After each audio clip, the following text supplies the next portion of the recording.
Hello kids, welcome to learning with Yug. तो कैसे हो आप सब? आई होप आप सब बहुत अच्छे होगे और मज़े कर रहे होगे। चलो आज मैं आपको एक बहुत ही प्यारी कहानी सुनाता हूँ।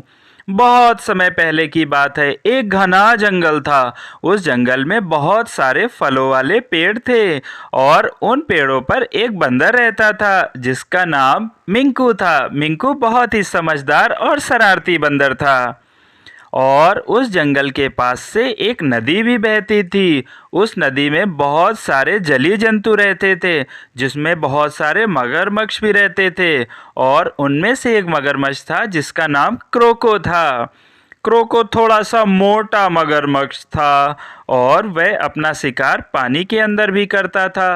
एक दिन क्रोको को पानी के अंदर कोई शिकार नहीं मिला, तो वह खाने की तलाश में नदी के बाहर आ गया और नदी के बाहर आकर वह शिकार को ढूंढ रहा था। फिर उसने वहाँ पर एक बंदर मिंकू को देखा।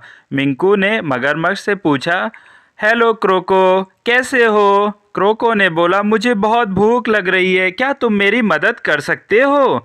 मिंकू ने कहा, हाँ, यहाँ पर हमारे पास बहुत सारे मीठे मीठे जामुन के फल हैं, क्या तुम उनको खाना चाहोगे? क्रोको ने कहा, मैंने कभी फलों का स्वाद नहीं लिया है, क्या तुम मेरे साथ दोस्ती करोगे और मुझे मीठे फल खिलाओगे? तो मिंकू ने बोला, हाँ हाँ, क्यों नहीं। मिंकू ने बहुत सारे मीठे जामुन के फल क्रोको को दिए। क्रोको ने इससे पहले जामुन कभी नहीं खाए थे, बट उनको इसका स्वाद बहुत अच्छा लगा। क्रोको को ये फल खाकर बड़ा मज़ा आया और उसका पेट भी भर गया। फिर तो मिंकू और क्रोको में बहुत अच्छी दोस्ती हो गई। फिर क्रोको ने एक दिन बोला कि मुझे और भी बहुत सारे फल चाहिए, मुझे अपनी वाइफ के लिए भी ये फल चाहिए। तो मिंकू ने बोला, ठीक है, मैं ला कर दे दूँगा। अब तो हम लोग बहुत अच्छे दोस्त हैं, मैं तुम्हें बहुत सारे मीठे मीठे जामुन तोड़ कर दूँगा। फिर मिंकू ने बहुत सारे मीठे जामुन क्रोको को दिए। क्रोको ने वो जामुन जाकर अपनी वाइफ को दिए और उसको ये फल बहुत पसंद आए। क्रोको की वाइफ ने बोला कि अरे, ये तो बड़े ही स्वादिष्ट जामुन हैं, कहाँ से लाए हो तुम? तो क्रोको ने बताया। क्रोको बहुत ही सिंपल सा मगरमच्छ था। क्रोको ने बताया कि ये फल सारे मेरे दोस्त मिंकू ने दिए हैं। तो क्रोको की वाइफ ने बोला कि अरे, जब उसका फल इतना स्वादिष्ट है तो वह मिंकू बंदर कितना स्वादिष्ट होगा, क्यों ना उसको ही खाना चाहिए। तो फिर क्रोको ने बोला कि नहीं नहीं, मिंकू तो मेरा दोस्त है, मैं उसको कैसे खा सकता हूँ। तो क्रोको की वाइफ ने बोला कि अगर तुम मुझे उसका कलेजा ला कर नहीं दोगे तो मैं तुमसे बात नहीं करूँगी। तो क्रोको ने बोला कि ठीक है, मैं मिंकू को लेकर आ जाऊँगा तुम्हारे पास, उसका कलेजा खा लेना। फिर उसने अपने दोस्त के पास गया, मिंकू के पास क्रोको गया और उससे बोला कि चलो मिंकू, मैं तुम्हें आज नदी की सैर कराता हूँ और तुम्हें अपनी वाइफ के पास ले चलता हूँ।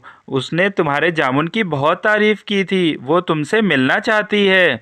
तो मिंकू ने बोला कि अरे, मैं कैसे जा पाऊँगा, मुझे तो तैरना ही नहीं आता है। तो क्रोको ने बोला कि चिंता मत करो मिंकू, मैं तुम्हें अपनी पीठ पर बैठा कर ले चलता हूँ और इस तरह से नदी भी पार हो जाएगी। तो मिंकू ने बोला कि ठीक है, मैं चलता हूँ। पर मिंकू को कुछ गड़बड़ लग रहा था, उसके मन में कुछ विचार आ रहे थे। फिर जब रास्ते में बीच में नदी के बीच में पहुँचे तो क्रोको ने बोला कि मिंकू, मैं तुमसे एक बात बताना चाहता हूँ। आज हो सकता है कि ये तुम्हारा आखिरी दिन हो, क्योंकि मेरी वाइफ को तुम्हारा कलेजा चाहिए और वो बहुत स्वादिष्ट होगा, मेरी वाइफ ने मुझे बताया है। तो मिंकू ने बोला कि अरे अच्छा, तुम्हें मेरा कलेजा चाहिए, पर मेरा कलेजा तो यहाँ पे है ही नहीं, वो तो उन जामुन के पेड़ पे ही टंगा है। अच्छा, तुम मुझे बीच में ले चलो साइड से, फिर मैं तुम्हें कलेजा ला कर देता हूँ। तो क्रोको ने बोला कि ठीक है, मैं तुम्हें साइड पे ले चलता हूँ।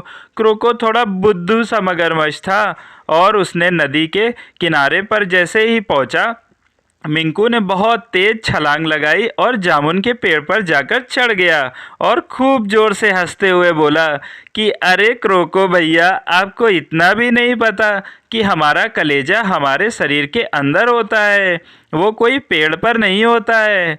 मगरमच्छ तो ठहरा बुद्धू, उसको क्या पता। उसको इस बात का बहुत पछतावा हुआ कि उसने अपना एक बहुत ही प्यारा दोस्त खो दिया, और इतने मीठे मीठे जामुन भी हमेशा के लिए। तो कैसी लगी आपको कहानी बच्चों? और इस कहानी से हमें क्या शिक्षा मिलती है? लगाओ जरा अपना दिमाग सभी बच्चों। चलो मैं ही बता देता हूँ। इस कहानी से हमें यह शिक्षा मिलती है कि हमें अपनी दोस्ती बहुत ही समझदारी से करनी चाहिए, किसी को भी ऐसे दोस्त नहीं बनाना चाहिए, और विपत्ति आने पर अपनी बुद्धि का प्रयोग करके किसी भी परिस्थिति से बाहर निकला जा सकता है। तो ठीक है बच्चों, मिलते हैं अगली कहानी में। तब तक मेरे चैनल को लाइक और सब्सक्राइब करते रहिए। Bye bye kids.